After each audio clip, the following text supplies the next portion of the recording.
Green. A colour most are familiar with, and one we are surrounded by in the natural world. In the man-made one, however, it has a different purpose. Soilent Green. A fictional product in the film of that name, where it was the food available after society had shafted itself. The twist being that Soilent Green was humans being fed back to humans unknowingly. Since we've had reports of human remains being found in McDonald's, is it so far-fetched to think they do? Maybe that's what it stood for with the yellow and red colour scheme.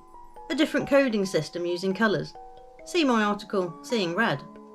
The green agenda. People are now all too familiar with this term. Net zero, taxes, restrictions, and all the other hoo-ha that is being thrown in. Again, the word green being used to denote nature, but in fact the opposite is what gets proposed. A bait and switch, expecting grass, but you end up with astroturf. Green screens in movie making to deceive the eyes and mind. A magical illusion you knowingly take part in. But can we tell when it is not so knowingly? Green matrix background. When they show you the code.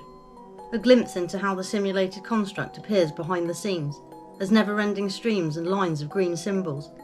An intricate web of tiny green screens, creating an overall illusion that the electric signals in your brain then picks up and projects, creating what we then know as three-dimensional reality, or something like that. Green of Oz, the Emerald City and the green curtain that hid the truth.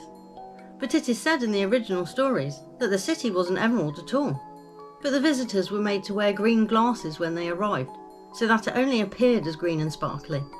A more manual version of that matrix code, perhaps.